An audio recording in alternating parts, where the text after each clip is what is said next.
वासांसि जीर्णानि यथा विहार नवानि गृहाति नरोपराणि तथा शरीरानि विहाय जीर्णा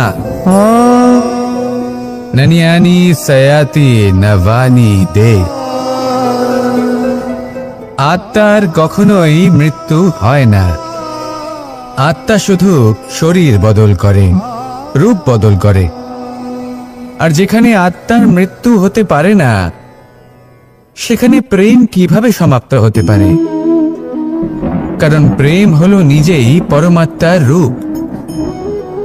कखनो से सीतार खोजे बने बने छुटे बेरिয়েছে, कखनो से राधार प्रेमे बन के बृंदावन रूपे साजिয়ে तुलेছে, कखनो से कानाई रूपे गोकुलबासीदेर मन जय करे निয়েছে, आबार कखनो से माखन चोर नंदलालेर रूपे सबार मने भालोबासार स्रोत बইয়েছে,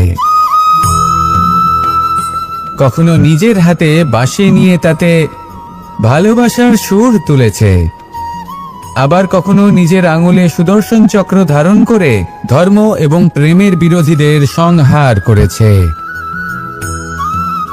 कखनो से যশোদানন্দন হয়ে গোকুলে অনেক লীলা করে বেরিয়েছে, আবার কখনো দেবকী নন্দন রূপে কংসের লীলার পরিসমাপ্তি ঘটিয়েছে, কখনো যুদ্ধ বিমুখ হয়ে প্রজাদের রক্ষা করেছে, আবার কখনো ধর্ম রক্ষার জন্য সে যুদ্ধে অবতীর্ণ হয়েছে সারথীর রূপে এবং এই সংসারকে গীতার জ্ঞান প্রদান করেছে। এই ভালোবাসা নয় তো কি, যে গোলকে নিজের রাধাকে হারানোর পরে নিজেও পৃথিবীতে অবতীর্ণ হয়েছে এই সংসারকে প্রেমের শিক্ষা দিতে। এই প্রেম ছাড়া আর কি যে বৈকুণ্ঠে নিজের লক্ষ্মীকে হারিয়ে সেই সংসারে শ্রীনিবাসের রূপে এসেছে, এই সংসারে নিজের ভালোবাসাকে পেতে এসেছে।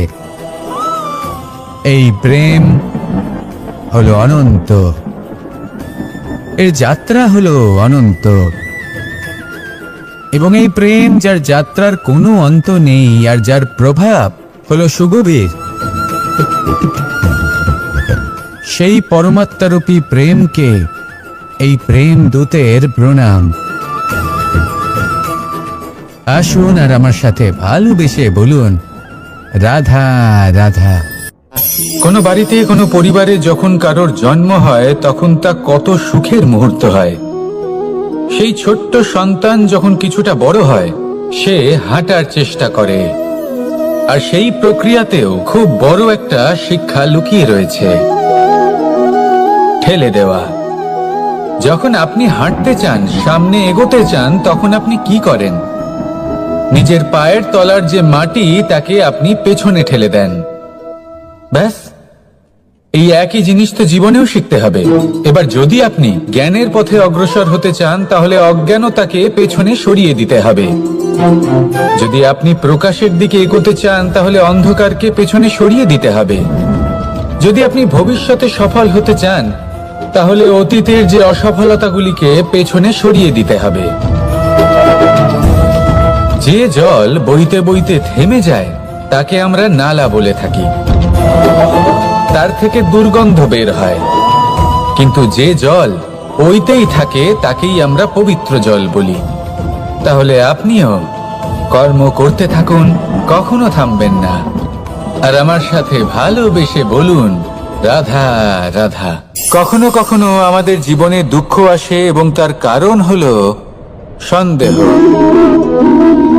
মানুষ আমাদের উপর সন্দেহ করে, আমাদের কর্ম নিয়ে, আমাদের মানসিকতা নিয়ে, আমাদের কথা নিয়ে, আমাদের চরিত্র নিয়ে।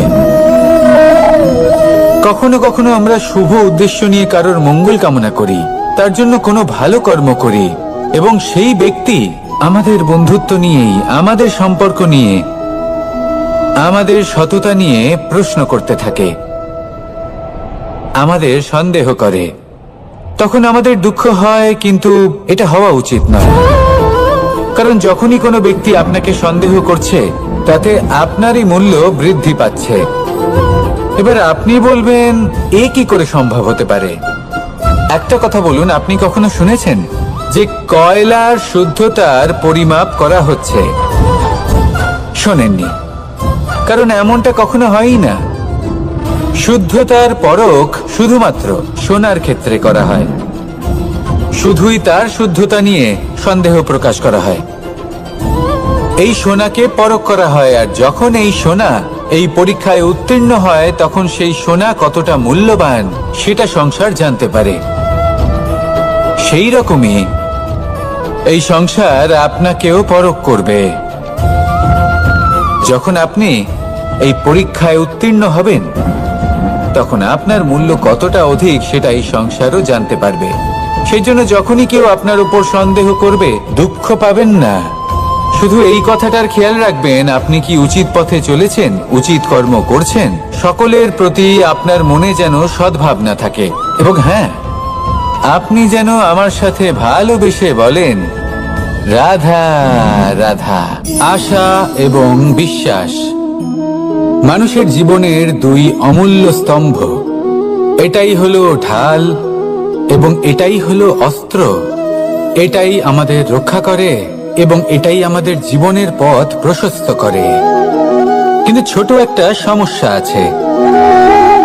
এবার যদি আপনি বটবৃক্ষের থেকে এই আশা রাখেন যে এ আমাকে ফল দেবে, তাহলে সেই আশা ভঙ্গ হওয়াই স্বাভাবিক। আর যদি আপনি বিশ্বাস করেন যে খেজুর গাছ আপনাকে ছায়া প্রদান করবে, তাহলে সেই বিশ্বাসও অবশ্যই ভঙ্গ হবে। তাহলে কি করা উচিত? চোখ বন্ধ করে যে কাউকে বিশ্বাস করার আগে বা যে কারোর থেকে আশা রাখার আগে নির্বাচন করুন যে কার ওপর বিশ্বাস রাখতে চান, কার ওপর আশা রাখতে চান। তবে আমি তো বলবো যে বিশ্বাস করতে হলে নিজের ওপর করুন, যে এই সংসারে এমন কোনো কাজ নেই যা আপনি করতে পারেন না। আর শুধু কর্ম করতে থাকুন আর ভরসা রাখুন ঈশ্বরের ওপর, যে উনি আপনার কর্ম দেখবেন আর আপনাকে আপনার কর্মফল অবশ্যই দেবেন, আপনাকে সাফল্য দেবেন। যদি আপনার বিশ্বাস অটল হয়, নিরন্তর পরিশ্রম করেন, তাহলে ঈশ্বর কখনোই আপনার আশা ভঙ্গ হতে দেবেন না। আসুন আর আমার সাথে ভালোবেসে বলুন, রাধা রাধা। আমরা আনন্দ লাভের জন্য ভালোবাসি মা বাবাকে, ভাই বোনকে, পরিবার পরিজনকে, বন্ধুকে, প্রেমিকাকে।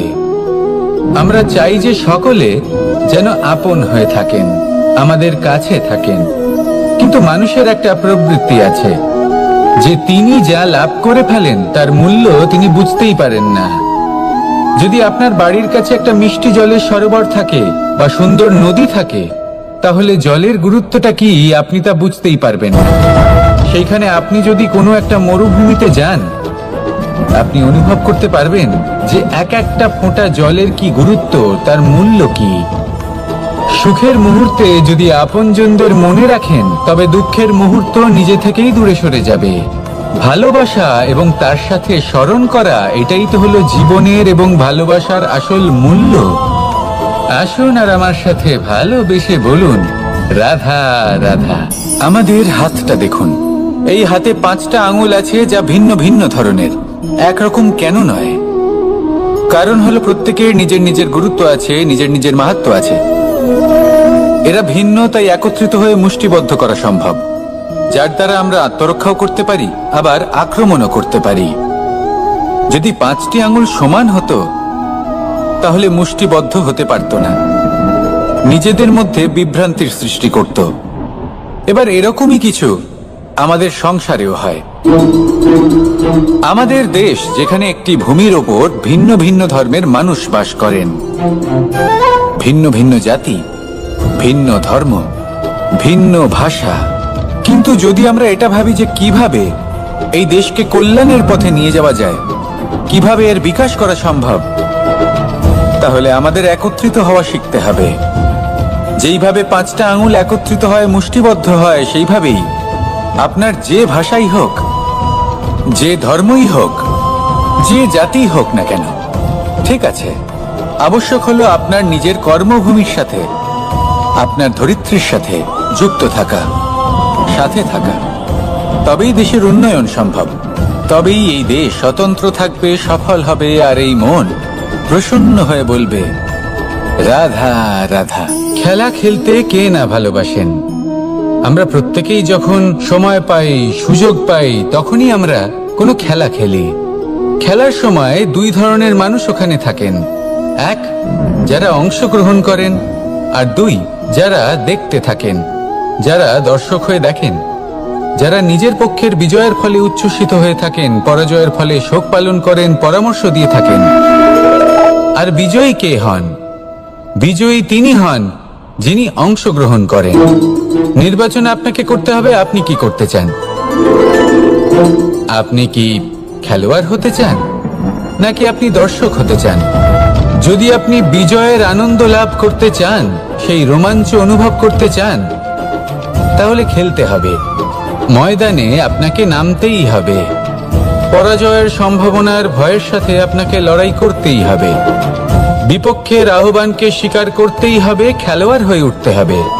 তবেই এই বিজয়ের সম্ভাবনা থাকবে।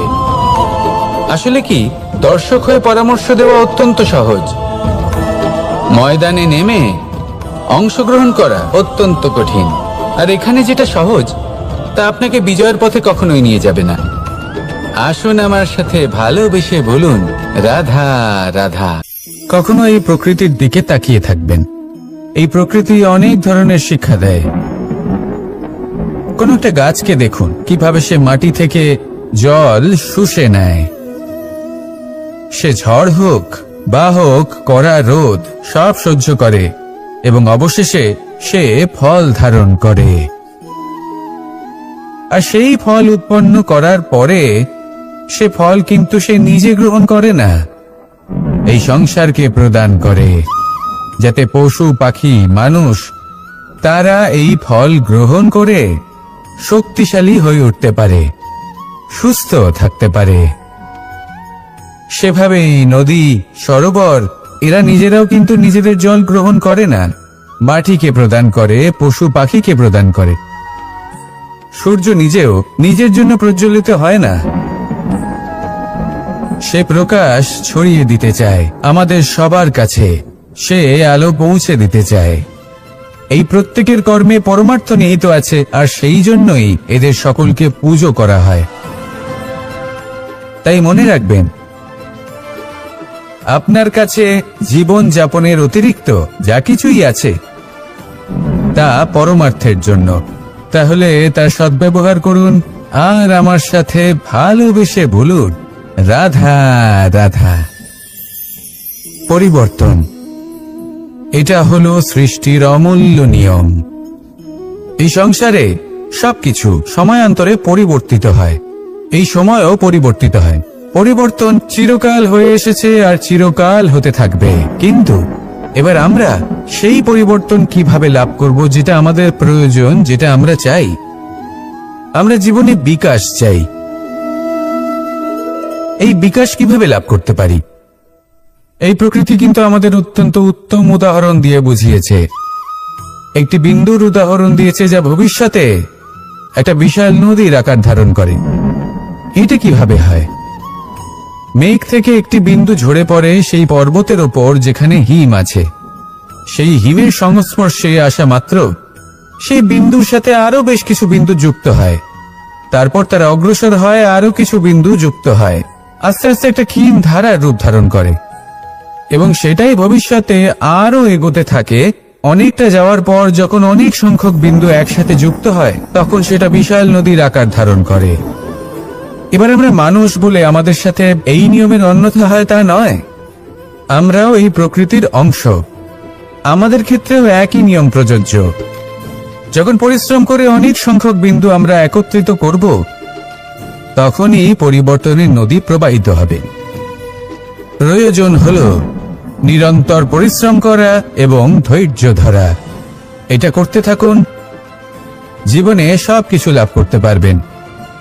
কারণ প্রকৃতি আমাদের এটাই শিখিয়েছে, আর আমরা এই ব্রহ্মরই একটি অংশ, যার দ্বারা এই ব্রহ্মাণ্ড নির্মিত।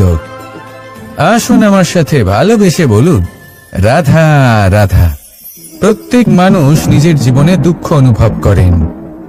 প্রত্যেকের দুঃখ আলাদা হতে পারে। কারোর মনে এই দুঃখ থাকে যে সে তার বাবা মায়ের সব ইচ্ছে পূরণ করতে পারেননি। কেউ এটা ভেবে দুঃখ পান যে সে চিরকাল সদাচার করেছেন, সৎকর্ম করেছেন, কিন্তু তাও তাকে দুরাচারী বলে মনে করা হয়। কেউ এটা ভেবেও দুঃখ পান যে তার সামনে যে ব্যক্তি রয়েছেন তার চোখে তিনি শত্রু হয়ে উঠেছেন বা দুষ্ট হয়ে উঠেছেন, যেখানে তিনি হয়তো কোনো অনুচিত কাজই করেননি। এবার এই সমস্ত বিষয় নিয়ে ভেবে নিজের ব্যক্তিত্ব নিয়ে সন্দেহ প্রকাশ করবেন না। যদি নিজের ব্যক্তিত্ব নিয়ে কোনো সন্দেহ থেকে থাকে, তাহলে কর্ম সংক্রান্ত প্রশ্ন করুন যে আপনি যা করেছেন তাতে কি উচিত ছিল, কি অনুচিত ছিল।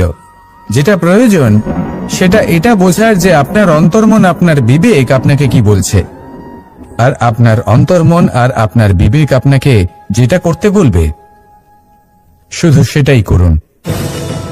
আর তারপরে এই সংসার কি বলবে, কি ভাববে সেসব নিয়ে ভাবতে যাবেন না, কারণ এই সংসার তো ঈশ্বরকেও প্রশ্ন করে থাকে, ঈশ্বরকেও দোষী মনে করে।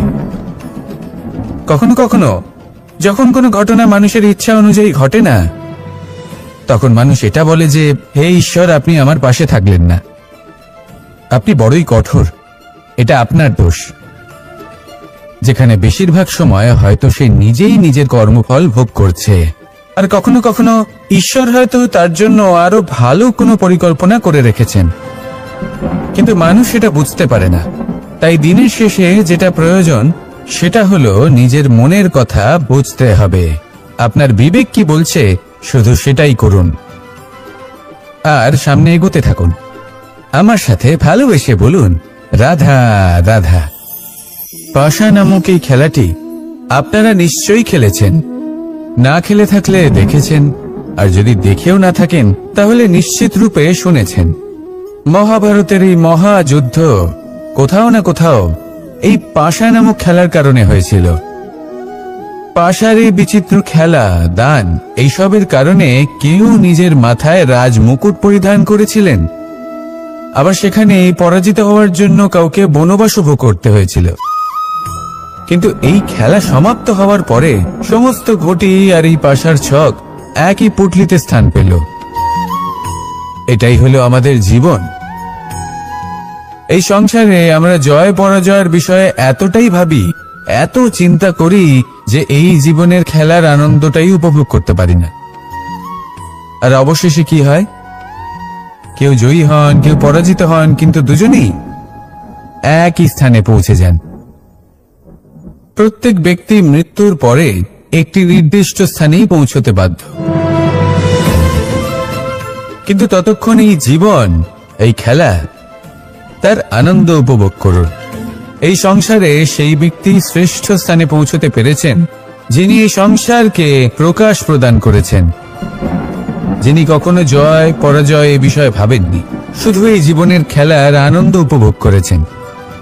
এটাই আপনিও করুন, আর আমার সাথে ভালোবেসে বলুন রাধা রাধা। আমরা সকলে সামাজিক জীব।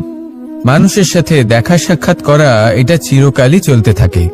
আমরা কখনো কাউকে উপহার দিই, আবার কখনো কেউ আমাদের উপহার দেয়। কখনো কি এমন হয়েছে যে আপনি কাউকে একটা উপহার দিয়েছেন, কিছু সময় পরে বা কিছু মাস পরে সেই উপহারই ঘুরে ফিরে আপনার কাছেই এসেছে, অর্থাৎ সেই বস্তুটাই আপনার কাছে আবার ফিরে এলো? এরকম হয়। ছেলেবেলায় একদিন একজনের বিবাহ ছিল, তখন মা তাকে একটা উপহার দিতে চাইছিলেন, তাই তিনি একটা পোশাক বানালেন আর সেটাকে সুসজ্জিত করছিলেন। আমি দেখলাম আর জিজ্ঞেস করলাম যে মা, এই পোশাক এত সুসজ্জিত করার কি আছে? তখন মা বললেন যে কানাই, কখনো কাউকে এমনই উপহার দেবে, এমন প্রকারে দেবে যে সেটা যদি আবার ঘুরে ফিরে তোমার কাছে ফিরে আসে তাহলে যেন তোমার খারাপ না লাগে। এটাই কিন্তু হয় আমাদের ব্যবহারের সাথে, কর্মের সাথেও এবং আমাদের কথার সাথেও। তেমনই আচরণ করবেন যে আচরণ আপনি সহ্য করতে পারবেন। যদি মুখ থেকে কটু কথা বেরোতে থাকে তখন নিজেকে সংযত করে নিন। সেই শব্দের প্রয়োগ করুন যেটা আপনি তার বদলে শুনতে চাইবেন এবং আপনার দুঃখও হবে না, কারণ আপনার কর্ম এমন একটা উপহার যেটা আবার ঘুরে ফিরে ফলস্বরূপ আপনার কাছেই আসবে। সেই জন্য নিজের আচরণ শুভ করুন, নিজের মানসিকতা শুভ করুন, নিজের মুখ থেকে মধুর বাণী মিশ্রিত করুন, আর এইভাবেই মধুরভাবে বলুন, রাধা রাধা। এই সংসারে একটা শব্দ আছে যার বিষয়ে মানুষ অত্যাধিক চিন্তা ভাবনা করে, আর সেই শব্দ হলো অস্তিত্ব, পরিচয়। প্রত্যেক ব্যক্তি এই সংসারে নিজের অস্তিত্ব গড়তে চায়, আর ছোট থেকে এটাই হয়। যখন আমরা শ্রেণীকক্ষে যাই, পড়তে যাই, তখন আমরা এটাই ভাবি যে আমরা নিজেদের অস্তিত্ব গড়ব, সুনাম অর্জন করব। সকল ব্যক্তি যাতে এটাই বলে যে এই হলো সর্বশ্রেষ্ঠ ছাত্র, আর এটাই আমাদের পরিচয়। কার্যক্ষেত্রেও আমরা ঠিক এটাই চেষ্টা করি, পরিশ্রম করতে থাকি এবং ভবিষ্যতে গিয়ে আমরা নিজেদের পরিচয় খুঁজে পাই। পরিচয়ের সাথে সাফল্য আসে, আর সাফল্যের সাথে আসে অস্তিত্ব। আর যখন এই দুটি সংযুক্ত হয়, তখন মানুষ অসফলতার কথা ভেবে ভয়ভীত হয়ে পড়ে, আর এটা ভাবতে থাকে যে যদি আমি অসফল হই তাহলে সেই পরিচিতির কি হবে, সেই নামের কি হবে, সেই সবকিছু যে আমি অর্জন করেছি তার কি হবে। সে ভয়ভীত হয়ে পড়ে, আর এই ভয়ের কারণে তার বিকাশ কোথাও না কোথাও অবরুদ্ধ হয়। সে শ্রেষ্ঠ কর্ম করা বন্ধ করে দেয় এবং শুধুই সুরক্ষিত থাকতে চেষ্টা করে। আর অসফল হলে তাতে ভয় পাওয়ার কোনো প্রয়োজন নেই, কারণ যখন আপনি সফল হন তখনই সাফল্য আপনার পরিচয় এই সংসারের সাথে করায়। কিন্তু যখন আপনি অসফল হয়ে থাকেন, তখন এই অসফলতা এই সংসারের পরিচয় আপনার সাথে করায়, যা অত্যন্ত আবশ্যক। অসফলতা প্রত্যেকের জীবনেই আসবে, তার সম্মুখীন হন আর তার থেকে শিক্ষা লাভ করুন। কারণ যখনই আপনি অসফল হন, তখনই আপনার জ্ঞান চক্ষু উন্মুক্ত হয়। আসুন আমার সাথে ভালোবেসে বলুন, রাধা রাধা। জীবনে ক্ষমা চাওয়া তাও কিছুটা সহজ, ক্ষমা করতে পারা অত্যন্ত কঠিন। ক্ষমা দুই অক্ষরের এই শব্দ হতে পারে, কিন্তু অত্যন্ত বড় এই শব্দ, অত্যন্ত গুরুত্বপূর্ণ এই শব্দ। কখনো কখনো অন্য কাউকে ক্ষমা করে দেওয়া তাও কিছুটা সহজ কাজ, কিন্তু নিজেকে ক্ষমা করতে পারা অত্যন্ত কঠিন হয়ে দাঁড়ায়। অতীতে যদি আমাদের এমন কোনো ভুল হয় যে কারণে আমরা নিজেকে ক্ষমা করতে পারি না, অনেক সময় এমন কিছু ভুল করে বসি যে বিষয় শুধু আমরাই জানি, কিন্তু আমরা নিজেকে ক্ষমাই করতে পারি না, আর আমাদের বিকাশ সেখানেই স্তব্ধ হয়ে যায়।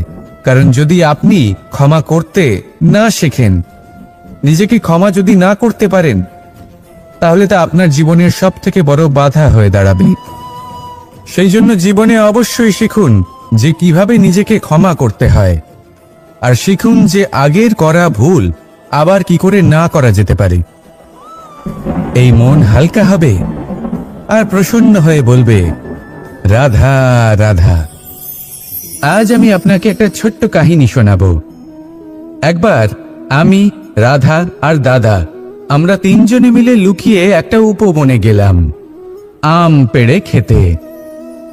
অনেক পরিশ্রম করে আমরা ওখানে পৌঁছলাম, আর আমরা আশ্চর্যচকিত হয়ে গেলাম এটা দেখে যে এবার তো আম পাকেইনি। এবার দাদা কি করলেন, একটা আম পাড়লেন আর সেটা চাখলেন, আর উনি নিরাশ হয়ে পড়লেন। উনি বললেন যে এটা তো খুবই টক। তারপর রাধা একটা আম পাড়লো আর সেটা চেখে দেখলো, আর রাধা উৎসাহিত হয়ে পড়ল। আমি রাধাকে জিজ্ঞেস করলাম, কি হয়েছে, তুমি এত উৎসাহিত কেন? তখন রাধা বলল যে এবার এত বেশি টক আম হয়েছে যে এগুলো দিয়ে আমরা আচার বানাবো। তাহলে দাদা ওখান থেকে বেরিয়ে গেলেন নিরাশ হয়ে এবং খালি হাতে। রাধাও ওখান থেকে বেরিয়ে গেল কিন্তু উৎসাহিত হয়ে, আর অনেকগুলো কাঁচা আম সাথে নিয়ে। এর থেকে আমরা কি শিক্ষা পেতে পারি? যে প্রত্যেকটা স্থানে এমন কিছু রয়েছে যেখান থেকে আমরা কিছু একটা শিক্ষা লাভ করতে পারি, যা আমাদেরকে বিকাশের পথে নিয়ে যেতে পারে। এই শিক্ষা প্রত্যেক স্থানে আছে। সবকিছু আমাদের দৃষ্টিভঙ্গির উপর নির্ভর করছে। যখনই আমাদের জীবনে, আমাদের সম্পর্কে কোনো সমস্যা, কোনো বিপদ আসে, তখন বেশিরভাগ মানুষ সেই বিষয় নিয়ে দুঃখী হয়ে পড়েন। আর কিছু মানুষ এমনও থাকেন যারা শেষ পর্যন্ত তার সমাধান করেন, বিপদকে পরাজিত করেন, সম্পর্কগুলিকে আবার জুড়ে দেন। যদি আপনি সুখের খোঁজ করেন তাহলে আপনি সুখ অবশ্যই পাবেন, প্রসন্নতা অবশ্যই পাবেন। যদি আপনি দুঃখ খোঁজেন তাহলে দুঃখ অবশ্যই পাবেন। এবার আপনি কি খুঁজতে চান সেই চয়ন আপনারই। আসুন আর আমার সাথে ভালোবেসে বলুন, রাধা রাধা। মুঠো হাতের শক্তি বেশি, মুঠো খুললেই তা দুর্বল। তা এমন কি থাকা উচিত এই বন্ধ মুঠোয় যা লাখের সমান? মানসিকতা এবং স্বপ্ন। মানুষ জন্মগ্রহণ করে, তার মানসিকতা সময়ের সাথে উন্নত হয়। মানসিকতা অনুযায়ী সে স্বপ্ন দেখে, আর সেই স্বপ্ন সার্থক করতে সে পরিশ্রম করতে থাকে। কিন্তু খুব গুরুত্বপূর্ণ একটা কথা আছে যা আপনার মনে রাখা উচিত। আপনার এই মানসিকতা, আপনার এই স্বপ্ন, তা যেন আপনার নিয়ন্ত্রণে থাকে। আপনার বন্ধ মুঠোয় যেন এর লাগাম থাকে, আপনি যেন এর প্রভু হন। যদি তা হয় তবেই আপনি লাভবান হবেন। যদি এরা আপনাকে নিয়ন্ত্রণ করতে থাকে, যদি আপনার মুঠো খুলে যায়, না পথ আপনার নিয়ন্ত্রণে থাকবে, না মানসিকতা থাকবে, না স্বপ্ন নিয়ন্ত্রণে থাকবে। আর যদি তাই হয় তাহলে আপনি আপনার ভবিষ্যৎ নষ্ট করে ফেলবেন। তাই নিয়ন্ত্রণ করতে শিখুন নিজের বিচার বুদ্ধি, নিজের মানসিকতা, নিজের স্বপ্নকে। নিজের এই স্বপ্ন পূরণ করুন আর আমার সাথে ভালোবেসে বলুন, রাধা রাধা। যত শক্তিশালী এই মন, তত শক্তিশালী এই শরীরও। এই যে আমাদের শরীর, এটা আসলে কি? এ হলো একটা রথের মতো। আর একটা রথ ততক্ষণ চলতে পারবে না যতক্ষণ না তাকে কোনো সারথি চালাবে। এই মন হলো শরীরের সারথি। এবার ভাবুন, যদি এই সারথি শক্তিহীন হয়, দুর্বল হয়, তাহলে এই রথের কি হবে? এটা উচিত পথে চলতে পারবে না, উচিত গতিতে চলতে পারবে না, মন মতো স্থানে এটা পৌঁছতেও পারবে না। সেই জন্য মনের শক্তি অত্যন্ত প্রয়োজনীয়। এবার মনের শক্তি আমরা কোথা থেকে লাভ করি? দৃঢ়তার শক্তি থেকে। এবার এই শক্তি আমরা কিভাবে বাড়াতে পারি? আমরা প্রতিদিন কিছু নতুন স্থির করি, কিছু ছোট কিছু বড়। আর যেই আমরা নতুন কিছু পূর্ণ করি, আমাদের মনের শক্তি বেড়ে যায়। আর যদি পূর্ণ না করতে পারি, মনের শক্তি কমে যায়। একটা দেওয়ালের মতো ছোট ছোট ছোট ছোট শিলা আমরা একটার পর একটা স্থাপন করে একটা দেওয়াল তৈরি করি। এতগুলো পাথর যখন একত্রিত হয়ে যায়, তখন এমন এক দেওয়াল তৈরি হয় যাকে ভাঙা প্রায় অসম্ভব হয়ে দাঁড়ায়। সেরকমই হয় মন এবং দৃঢ়তা। ছোট ছোট কাজ করে নিজের লক্ষ্য পূর্ণ করুন। এই লক্ষ্য যদি পূর্ণ হয় তবে মনের শক্তি বাড়বে। কিছুটা এইভাবে যে যত বড়ই বিপদ আসুক না কেন, সেই বিপদ নিজে হার মেনে নেবে, কিন্তু আপনার মন ততটাই শক্তিশালী থাকবে। তাই মনের শক্তি বাড়াতে থাকুন, যাতে আপনি উচিত পথে চলতে পারেন, উচিত গতিতে চলেন আর মনোবাঞ্ছিত স্থানে পৌঁছতে পারেন। তবেই এই মন প্রসন্ন হয়ে বলবে, রাধা রাধা। মানুষ সবসময় চায় যে তার জীবনে যেন কখনো কোনো সমস্যাই না আসে। সে চায় তার জীবন যেন শুধুমাত্র শান্তি এবং সুখের দ্বারা পূর্ণ থাকে। কিন্তু এই চাহিদা অনুচিত কিছু নয়। আমরা সবাই এটাই চাই যে জীবনে সুখ থাক, শান্তি থাক। কিন্তু এই কথা সবসময় মনে রাখবেন, যে সূর্য উদিত হন সংসারকে প্রকাশমান করেন, দুপুরবেলায় সংসারকে রৌদ্র প্রদান করেন, সন্ধেবেলায় তাকেও অস্ত যেতে হয়। এবার আমাদের জীবন চক্র কিছুটা এরকমই। কোনো কিছুই চিরকাল একরকম থাকে না। কখনো এই নদীকে দেখুন যা বয়ে চলেছে। এই নদী যা বয়ে চলেছে তার পথেও অনেক বিপদ আসে। বড় বড় পাথরের সম্মুখীন হয়ে তাকেও সামনে এগিয়ে যেতে হয়। একটি পুকুর যা চারদিক থেকে ঘেরা, তার জীবনে কিন্তু কোনো সমস্যা নেই। কিন্তু এই সংসারে পুকুরের পুজো করা হয় না, পুজো করা হয় নদীকে। মনে রাখবেন, সমস্যার ঊর্ধ্বে তিনি উঠতে পারেন যিনি সমাধি লাভ করেছেন, যিনি এই সংসারেই নেই। যিনি এই সংসারে আছেন এবং জীবিত আছেন, তার জীবনের সমস্যা হলো শ্বাসবায়ুর মতোই গুরুত্বপূর্ণ। আসুন আমার সাথে ভালোবেসে বলুন, রাধা রাধা। ধন, সম্পদ, ঐশ্বর্য মানুষ হয় নিজের সৌভাগ্যের দ্বারা এগুলো লাভ করে থাকেন বা কর্মের দ্বারা। সৌভাগ্য আসলে কি? গ্রহের দশা যা প্রত্যেক মুহূর্তে বদলাতে থাকে। কর্মের মাধ্যমে যখন আপনি ধন অর্জন করেন তখন সেই ধন আপনার আগামী প্রজন্ম লাভ করে। সেটা হয় সে ভোগ করে বা তার জন্য তার ভোগান্তি হয়। আর এটা নির্ভর করছে আপনার কর্মের ওপরে। কি কর্ম করেছেন আপনি সেই ধনকে লাভ করার জন্য। যদি আপনি সৎ পথে চলেন, নিষ্ঠা ভরে আপনি কর্ম করে থাকেন এবং তার ফলে আপনি ধন অর্জন করে থাকেন, তাহলে আপনার আগামী প্রজন্ম সেটা ভোগ করবে, সেটা প্রয়োগ করবে নিজের বিকাশের জন্য। কিন্তু যদি আপনি কুকর্ম করে থাকেন, কোন রকম ছলনা করে থাকেন এই ধন লাভ করার জন্য, তাহলে 100% আপনার আগামী প্রজন্মকে এর জন্য ভুগতেই হবে। তাহলে আপনি কি চাইবেন? যে আপনার আগামী প্রজন্ম সুখ ভোগ করবে নাকি আপনার কুকর্মের পরিণাম ভোগ করবে? নির্বাচন আপনারই। আসুন আমার সাথে ভালোবেসে বলুন রাধা রাধা। এই সংসারে যখনই কোনো সমস্যা আসে তখন আমরা আমাদের সব থেকে বড় সম্বলের কাছে আশ্রয় খুঁজি, তা হলো আমাদের বিশ্বাস। এবার প্রশ্ন হলো এটাই যে এই বিশ্বাস কার উপর করা যেতে পারে? পরিবারের উপর, বন্ধুর উপর, নাকি তাদের উপর বিশ্বাস করা উচিত যাদেরকে আমরা কখনো সঙ্গ দিয়েছি? দেখুন, এই সংসারে বিপদের সম্মুখীন হলে কি আপনাকে সাহায্য করবে সেটা নির্বাচন করা আপনার হাতে নেই। সেটা সেই সকল ব্যক্তির উপর নির্ভরশীল যে তারা আপনাকে সাহায্য করবে নাকি করবে না। অর্থাৎ যখনই কোনো বিপদ আসে সর্বপ্রথম তার সম্মুখীন আমাদের নিজেকেই হতে হয়, আর তার জন্য প্রস্তুত থাকা প্রয়োজনীয়। সেই শক্তি, সেই সাহস অর্জন করা প্রয়োজনীয়। দেখুন, যখনই অন্ধকার আসে তখন সবার আগে কি আপনাকে ত্যাগ করে চলে যায়? আপনার নিজেরই ছায়া। এই অন্ধকারের সম্মুখীন হতে হয় অন্তরের প্রদীপের দ্বারা, অন্তরের আত্মা দ্বারা।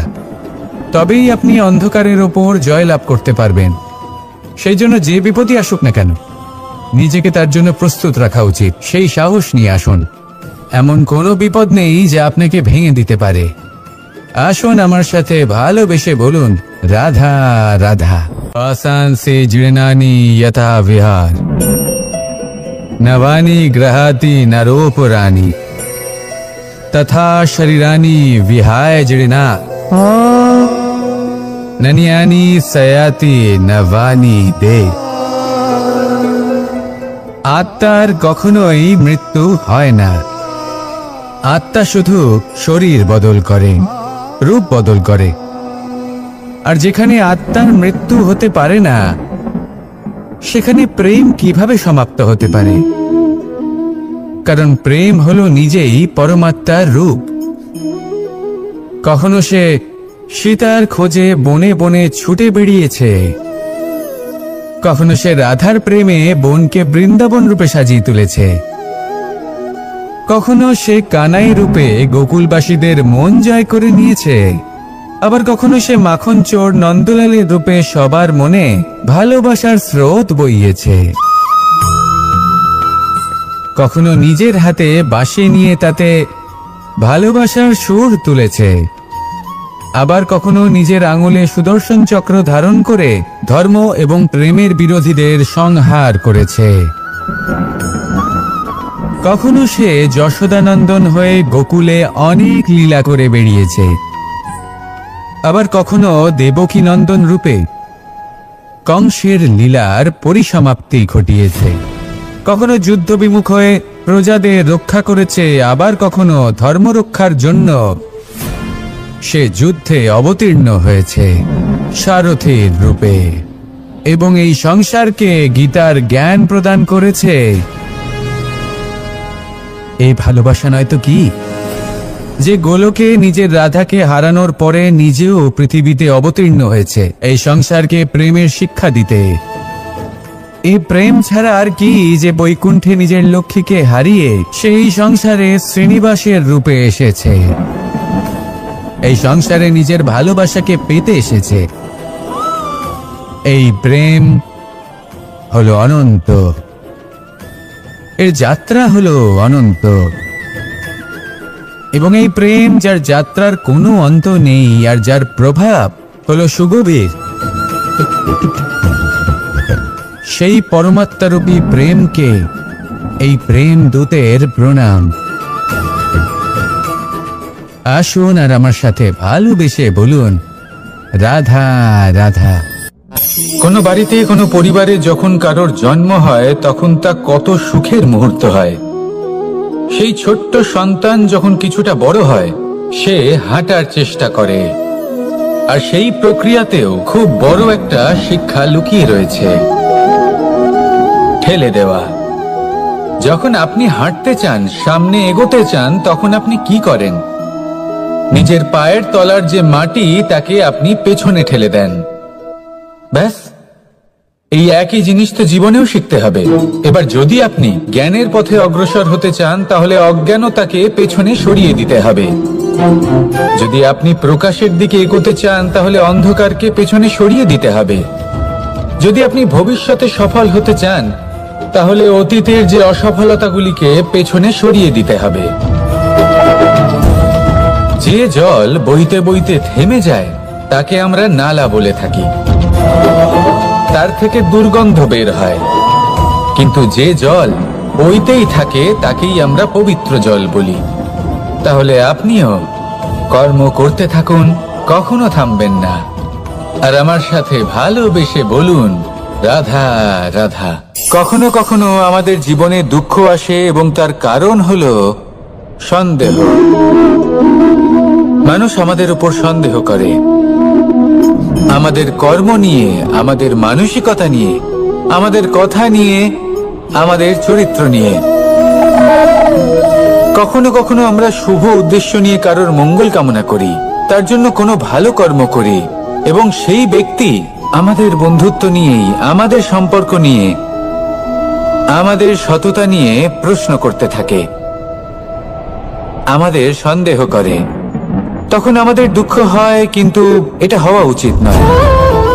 কারণ যখনই কোনো ব্যক্তি আপনাকে সন্দেহ করছে তাতে আপনারই মূল্য বৃদ্ধি পাচ্ছে। এবার আপনি বলবেন, এ কি করে সম্ভব হতে পারে?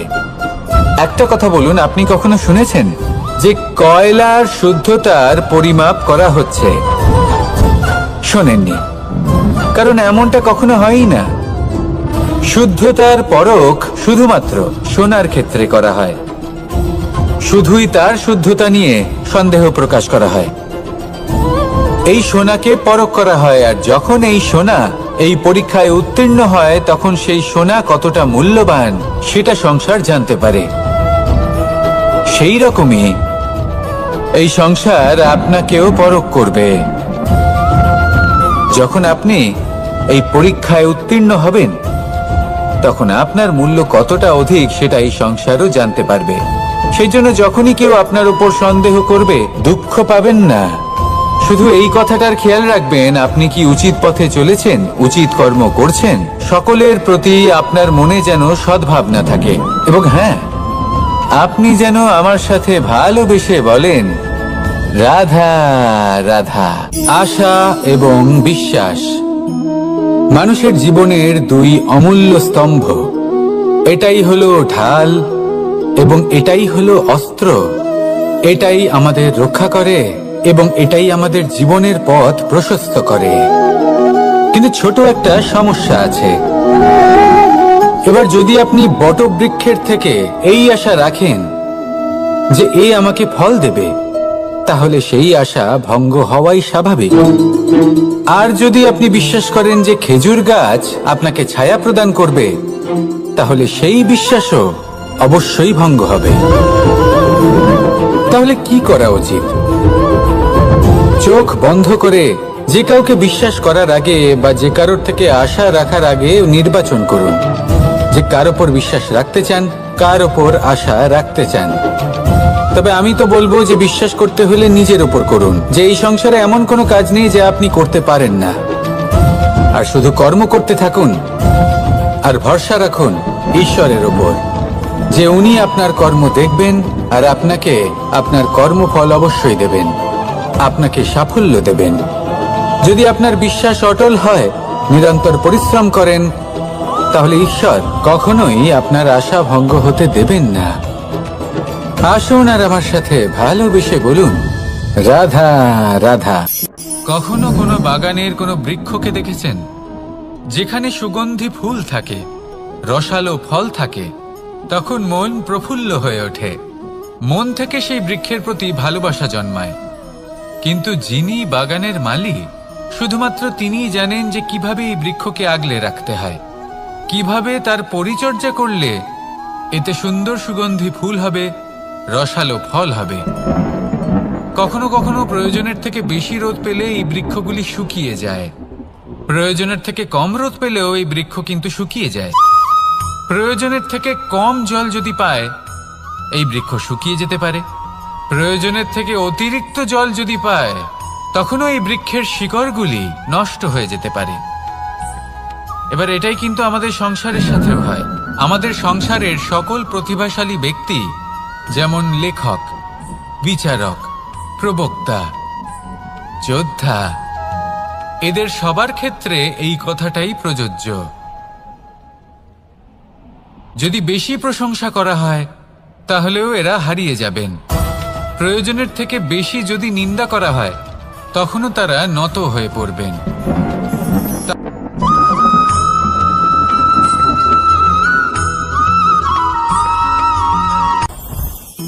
জীবনে কিছু শেখা অত্যন্ত গুরুত্বপূর্ণ। এবার কি কি শিখতে হবে, সেই সব শেখানোর জন্য অনেক শিক্ষক রয়েছেন।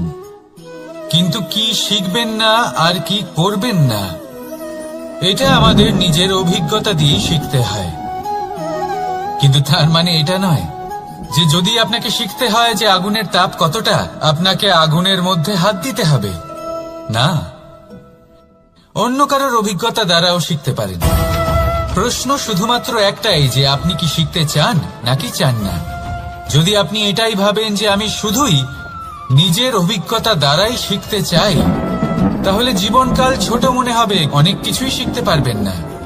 তাই নিজের সাথে সাথে বড়দের অভিজ্ঞতা দ্বারাও শেখা শুরু করে দিন। এই সংসারের অভিজ্ঞতা দ্বারা শিখতে শুরু করে দিন। আর এটা নিশ্চিত রূপে শেখা আবশ্যক যে কখন কি করবেন না, কোথায় থামতে হবে আর কোথায় থামবেন না। তাহলে আসুন আর আমার সাথে ভালোবেসে বলুন, রাধা রাধা।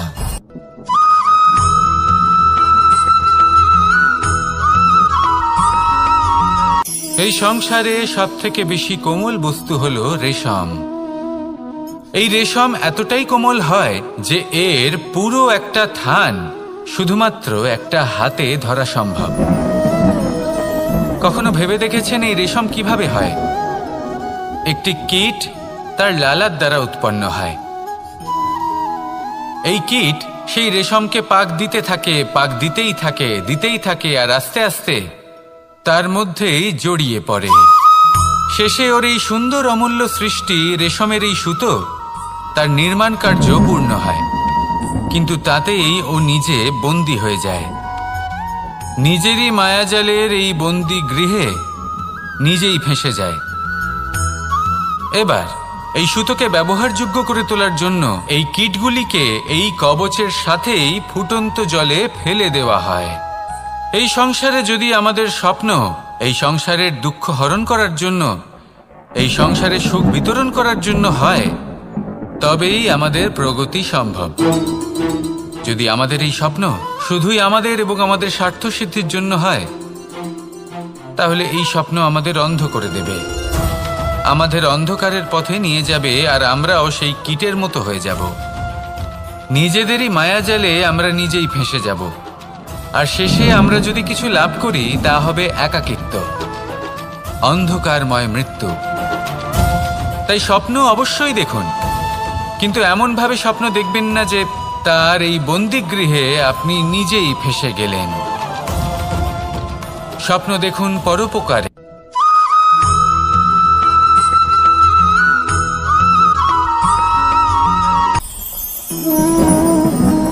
শক্তি এক অত্যন্ত বিচিত্র বস্তু, বা বলতে পারেন অনুভূতি। পিতা সবসময় চান যেন তিনি তার শক্তি পুত্রকে। আসুন আপনাকে সহজে বোঝাই। যদি আপনি সুপাত্র হন আর আপনাকে শক্তি দেওয়া হয়, তাহলে আপনি সেই শক্তির গুরুত্ব বুঝবেন, কোথায় সেই শক্তি প্রয়োগ করা উচিত সেটা বুঝবেন। আর এটা যেহেতু অর্জন করা শক্তি হবে, সেই শক্তির অপব্যবহার হবে না। কিন্তু যদি এই আপনি কুপাত্র হন আর যদি আপনাকে এই শক্তি দেওয়া হয়, তাহলে কি হবে? দেখতে গেলে এই শক্তি আপনি দান হিসেবে পেয়েছেন, তাই না আপনি এই শক্তির গুরুত্ব বুঝবেন আর না এর প্রয়োগ আপনি জানবেন। তার অপব্যবহার হওয়া সুনিশ্চিত। তাই যদি আপনি কোনো শক্তি অর্জন করতে চান, তাহলে আগে তার যোগ্য হয়ে উঠুন। পুত্র নয়, পাত্র হয়ে উঠুন। আর আমার সাথে ভালোবেসে বলুন, রাধা রাধা।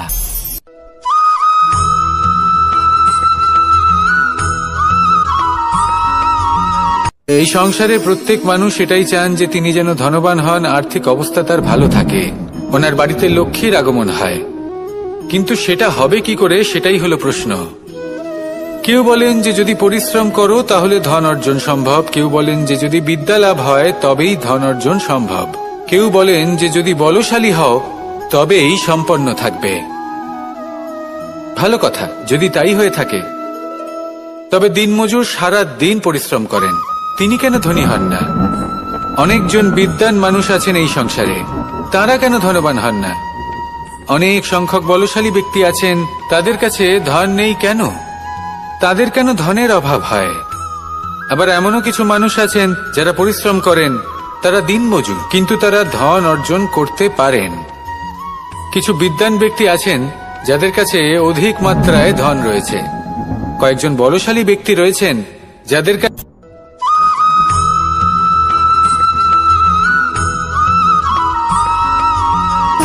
সুখ, দুঃখ এবং শক্তি, এই তিন হলো এই সংসারের ত্রিদেবের মতো।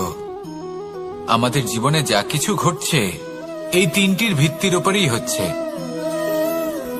আসলে এই সংসারের একটা নিয়ম আছে, যখনই আপনি কিছু লাভ করেন, এই সংসার আপনার পরীক্ষা নেয়। এটা জানার জন্য আপনার পরীক্ষা নেয় যে আপনি যা কিছুই লাভ করেছেন, আপনি কি আদৌ সেটার যোগ্য কিনা। ঠিক সেইভাবেই এই সুখ, দুঃখ এবং শক্তি আপনার পরীক্ষা নিয়ে থাকে। যখন সুখ আসে তখন সে আপনার পরীক্ষা নেয় যে আপনার মধ্যে অহংবোধ জাগ্রত হয়নি তো। যদি অহংবোধ চলে আসে তাহলে সুখ সেখানেই সঙ্গ ত্যাগ করে। দুঃখ আপনার ধৈর্যের পরীক্ষা নিতে থাকে, আর যদি আপনার মধ্যে ধৈর্য না থাকে তাহলে এটা আপনাকে আরো বেশি দুঃখের গভীর অন্ধকারে ঠেলে দেবে। সেখানে শক্তি পরীক্ষা নেয় আপনার বিনম্রতার। যদি আপনি বিনম্র না হন, তাহলে হয় এই শক্তি আপনার সঙ্গ ত্যাগ করবে, নয় এই শক্তি বিনম্রতার অভাবে আপনার পতনের কারণ হতে পারে। এই সংসারে যে কোনো ব্যক্তি যিনি এই পরীক্ষায় উত্তীর্ণ হয়ে থাকেন, এই জীবনে তিনি সাফল্য লাভ করেন। আসুন আমার সাথে ভালোবেসে বলুন, রাধা রাধা।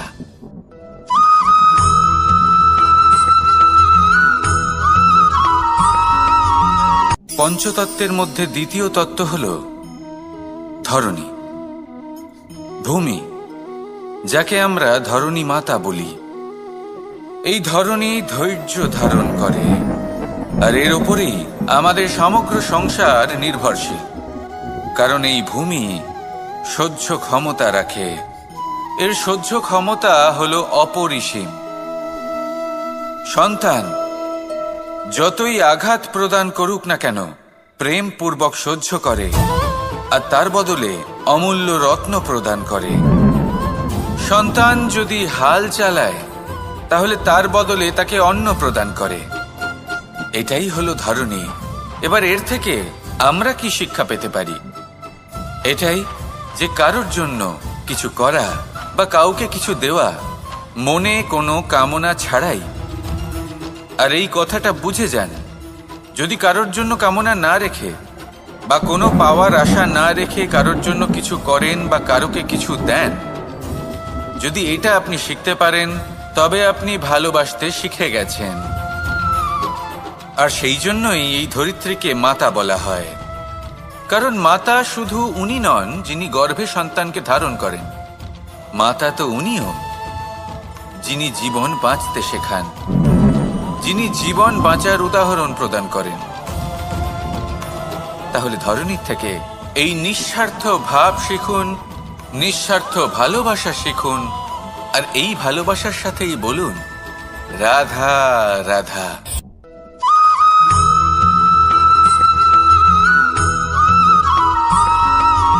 মানুষ জন্মগ্রহণ করে, তার সাথে ভয়েরও জন্ম হয়।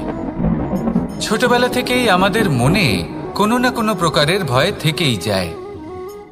কেউ এই বিষয়ে ভয় পায় যে তার কোনো বস্তু তার থেকে দূরে চলে যাবে, কেউ এই বিষয়ে ভয় পায় যে আমি নিজেকে হারিয়ে ফেলব, কেউ এই ভেবে ভয় পায় যে আমার প্রিয়জনেরা তারা যেন আমার থেকে দূরে না চলে যায়, কেউ এই ভেবে ভয় পায় যে আমরা যেন পথ না হারিয়ে ফেলি, আদি ইত্যাদি। কিন্তু সত্যি কথা বলতে ভেবে দেখুন এই ভয় বাস্তবে কি? শুধুই একটা মনস্থিতি, আর কিছুই নয়। যা কিছু আপনি জীবনে পেয়েছেন তা একদিন আপনাকে হারাতে হবে।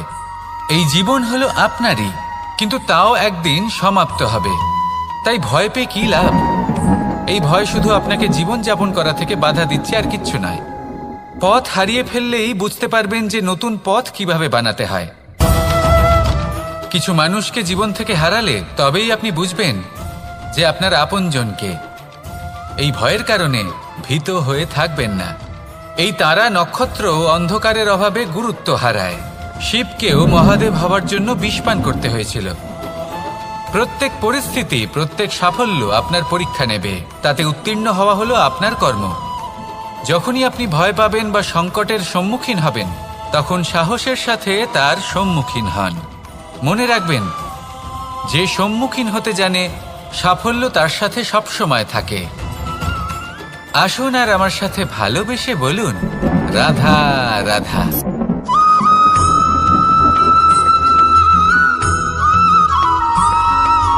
জীবনে অগ্রসর হওয়ার জন্য আমাদের কাকে প্রয়োজন হয়? মাতা পিতা, বন্ধু, প্রেম, সাহায্য, অর্থ, পরিশ্রম, আশা। ভিন্ন ভিন্ন মানুষ ভিন্ন ভিন্ন বিকল্প চয়ন করে। যদি আমি আপনাকে বলি তাহলে জয় আর পরাজয়ের মন্ত্র দুটো শব্দের উপর নির্ভর করে, মেনে নেওয়া আর দৃঢ় হওয়া। যদি মেনে নেন তাহলে হেরে যাবেন, যদি দৃঢ় হন তাহলে নিশ্চিত রূপে জয়ী হবেন। যদি কখনো আপনি ক্লান্ত হয়ে ওঠেন, আপনি দুঃখী হন, পুরোপুরি ভেঙে পড়েছেন, তখন মেনে নেবেন না যে আপনি ভেঙে পড়েছেন, নয়তো হেরে যাবেন। তখন উল্টে স্থির করবেন যে যাই হয়ে যাক না কেন আমি জয়ী হবই। আর আপনি দেখবেন যে জয় নিশ্চিত রূপে আপনার কাছেই আসবে।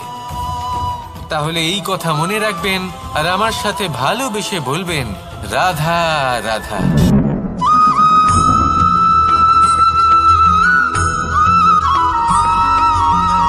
এই সংসারে কোনো বস্তু হোক বা ব্যক্তি হোক, তার একার গুরুত্ব কিন্তু খুব বেশি নয়। একটা উদাহরণ হিসেবে বৃষ্টির ফোঁটাকে ভেবে দেখুন। যদি একটি বৃষ্টির ফোঁটা হয় তাহলে তার খুব বেশি গুরুত্ব থাকে না, কিন্তু যখন সহস্র বৃষ্টির ফোঁটা মেঘের মধ্যে দিয়ে ঝরে পড়ে, তখন সেটা বর্ষার রূপ ধারণ করে। সেই বর্ষা যা এই প্রকৃতিকে শান্ত করে। সেইভাবেই পাথরের ছোট টুকরো, তার খুব বেশি গুরুত্ব থাকে না, কিন্তু যখন অসংখ্য পাথরের টুকরো একত্রিত হয় তখন তা পর্বতের আকার ধারণ করে।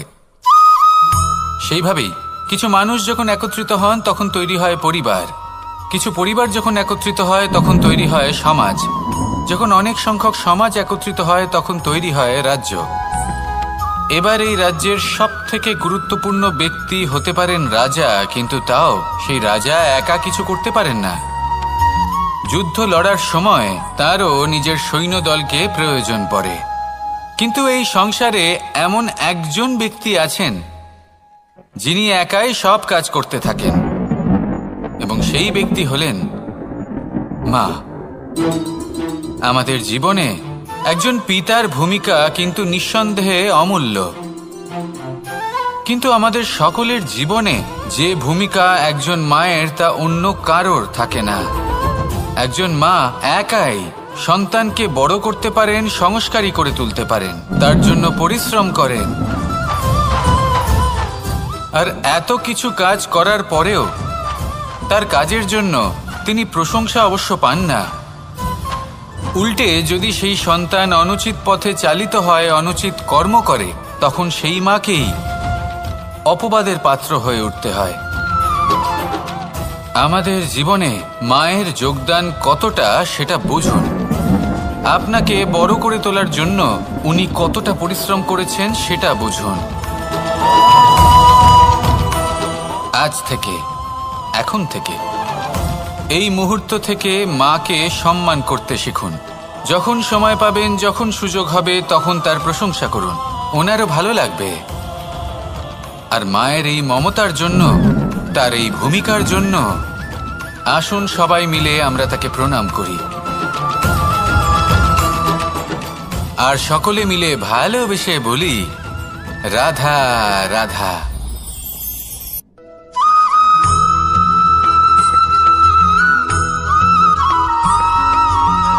এই সংসারের সব থেকে গুরুত্বপূর্ণ তত্ত্ব কোনটা?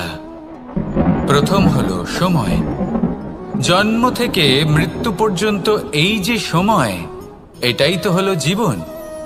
দ্বিতীয় হলো জীবন, যাতে আমরা সময়ের সদ্ব্যবহার করি, শ্রেষ্ঠ থেকে শ্রেষ্ঠতর কাজ করার চেষ্টা করি। বহু বছরের এই পরম্পরা, এই সংস্কৃতিকে এগিয়ে নিয়ে যাওয়ার চেষ্টা করি। এই সংসারে আমরা অংশগ্রহণ করতে চেষ্টা করি। তৃতীয় হলো ধন, সেই ধন যা প্রত্যেক ব্যক্তি অর্জন করতে চেষ্টা করেন। এবার এই তিনটি তত্ত্বের মধ্যে একটা সামঞ্জস্য আছে, সমান ব্যাপার আছে। সে ধনই হোক বা সময় হোক বা হোক জীবন। আর সেই সমান ব্যাপার হলো যে যদি আপনি এটা গণনা করতে থাকেন তাহলে তা কমতে থাকে, যদি আপনি এটা ব্যবহার করেন তাহলে তা বাড়তে থাকে। একে সংগঠিত করে রাখতে চেষ্টা করলে এ হাত থেকে ফসকে যায়, কিন্তু যদি আপনি একে সামলে রাখতে শিখে যান তাহলে এমন কাজ করবেন যাতে সংসারের সাথে সাথে পরবর্তী প্রজন্ম লাভবান হবে। যদি কিছু শিখতে চান তাহলে সামলাতে শিখুন, গণনা করা বা সংগঠিত করা নয়। আসুন আর আমার সাথে ভালোবেসে বলুন, রাধা রাধা।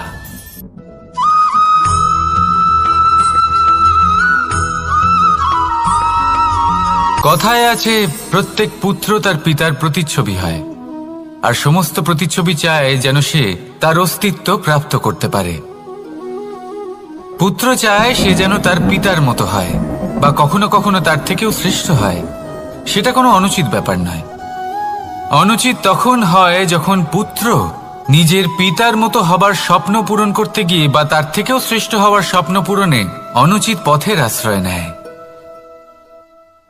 কারণ তারপরে সে তার পিতার গুণগুলি আত্মসাৎ করতে চায় না। সে শুধুই এটা চায় যে সংসারের চোখে যেন আমি শ্রেষ্ঠ প্রমাণিত হই। এটা অনুচিত। সংসারে এমন অনেক মানুষ আছেন যারা এই কারণে শ্রেষ্ঠ হবার চেষ্টা করেন যাতে তার পরিবারের, তার পিতার সম্মান বৃদ্ধি পায়। এমনও মানুষ থাকেন, আর এটাই হলো পার্থক্য উদ্দেশ্যের। মনে রাখবেন, যদি আপনার উদ্দেশ্য শুভ হয় তাহলে পথও শুভ হবে, যদি আপনার উদ্দেশ্য অশুভ হয় তাহলে পথও অশুভ হবে। তাহলে নিজের পিতার মতো হবার চেষ্টা অবশ্যই করুন, তার থেকেও শ্রেষ্ঠ হওয়ার চেষ্টা অবশ্যই করুন, কিন্তু মনে রাখবেন আপনার সংকল্প আর আপনার উদ্দেশ্য এই দুই শুভ হওয়া উচিত। তাহলে আসুন আর আমার সাথে ভালোবেসে বলুন, রাধা রাধা।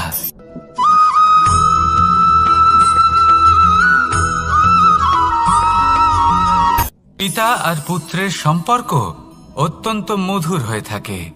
পিতা স্বপ্ন দেখেন, তাকে পূর্ণ করার সকল সম্ভাব্য চেষ্টা করেন, কিন্তু তাও অনেক সময় ওনার স্বপ্ন অপূর্ণ থেকে যায়।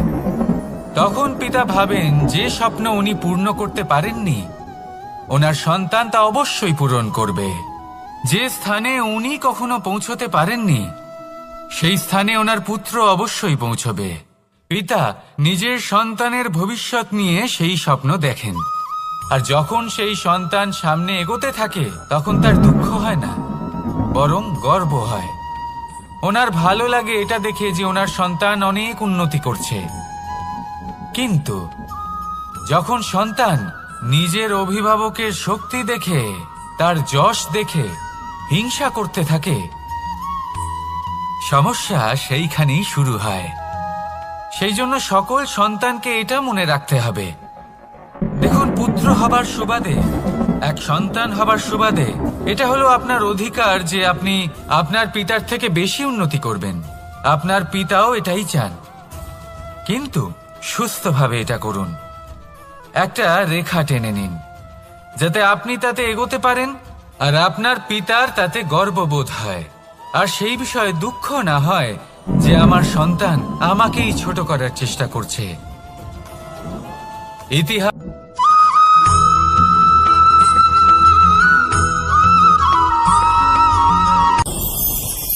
ভয়ের সাথে আমরা সবাই পরিচিত, কষ্টও আমরা সবাই পেয়েছি। কখনো কখনো আমরা অসুস্থ হয়ে পড়ি, আর এমন সময় হলে মাতার মমতা, কখনো বাবার স্নেহ, কখনো বন্ধুদের পাশে থাকার অনুভূতি আমাদের রোগ নিরাময়ে সাহায্য করে।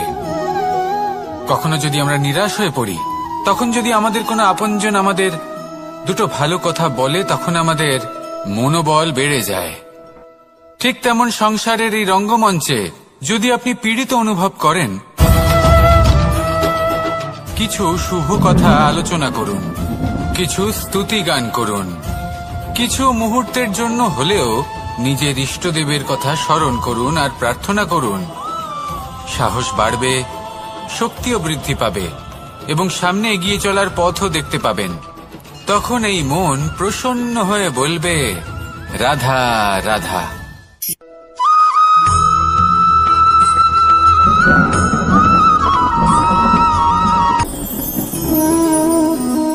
শক্তি এক অত্যন্ত বিচিত্র বস্তু, বা বলতে পারেন অনুভূতি। পিতা সবসময় চান যেন তিনি তার শক্তি পুত্রকে। আসুন আপনাকে সহজে বোঝাই। যদি আপনি সুপাত্র হন আর আপনাকে শক্তি দেওয়া হয়, তাহলে আপনি সেই শক্তির গুরুত্ব বুঝবেন, কোথায় সেই শক্তি প্রয়োগ করা উচিত সেটা বুঝবেন। আর এটা যেহেতু অর্জন করা শক্তি হবে, সেই শক্তির অপব্যবহার হবে না। কিন্তু যদি এই আপনি কুপাত্র হন আর যদি আপনাকে এই শক্তি দেওয়া হয়, তাহলে কি হবে? দেখতে গেলে এই শক্তি আপনি দান হিসেবে পেয়েছেন, তাই না আপনি এই শক্তির গুরুত্ব বুঝবেন আর না এর প্রয়োগ আপনি জানবেন। তার অপব্যবহার হওয়া সুনিশ্চিত। তাই যদি আপনি কোনো শক্তি অর্জন করতে চান, তাহলে আগে তার যোগ্য হয়ে উঠুন, পুত্র নয় পাত্র হয়ে উঠুন। আর আমার সাথে ভালোবেসে বলুন, রাধা রাধা।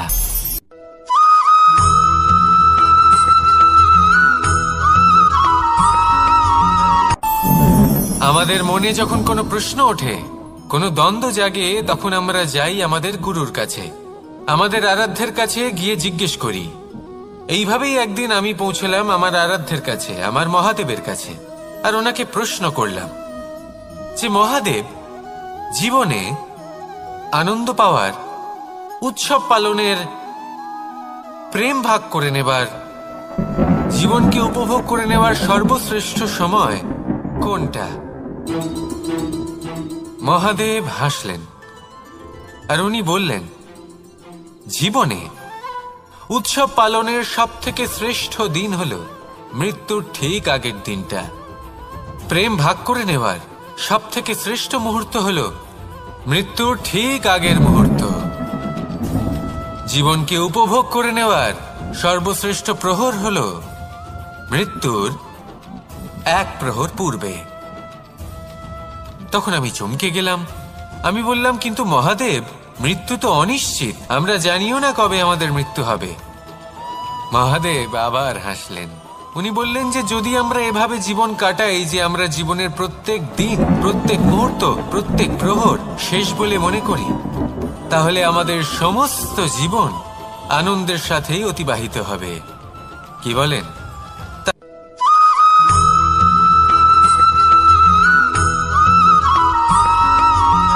এই সংসারের সব থেকে গুরুত্বপূর্ণ তত্ত্ব কোনটা? প্রথম হলো সময়। জন্ম থেকে মৃত্যু পর্যন্ত এই যে সময়, এটাই তো হলো জীবন। দ্বিতীয় হলো জীবন, যাতে আমরা সময়ের সদ্ব্যবহার করি, শ্রেষ্ঠ থেকে শ্রেষ্ঠতর কাজ করার চেষ্টা করি। বহু বছরের এই পরম্পরা, এই সংস্কৃতিকে এগিয়ে নিয়ে যাওয়ার চেষ্টা করি। এই সংসারে আমরা অংশগ্রহণ করতে চেষ্টা করি। তৃতীয় হলো ধন, সেই ধন যা প্রত্যেক ব্যক্তি অর্জন করতে চেষ্টা করেন। এবার এই তিনটি তত্ত্বের মধ্যে একটা সামঞ্জস্য আছে, সমান ব্যাপার আছে। সে ধনই হোক বা সময় হোক বা হোক জীবন। আর সেই সমান ব্যাপার হলো যে যদি আপনি এটা গণনা করতে থাকেন তাহলে তা কমতে থাকে, যদি আপনি এটা ব্যবহার করেন তাহলে তা বাড়তে থাকে। একে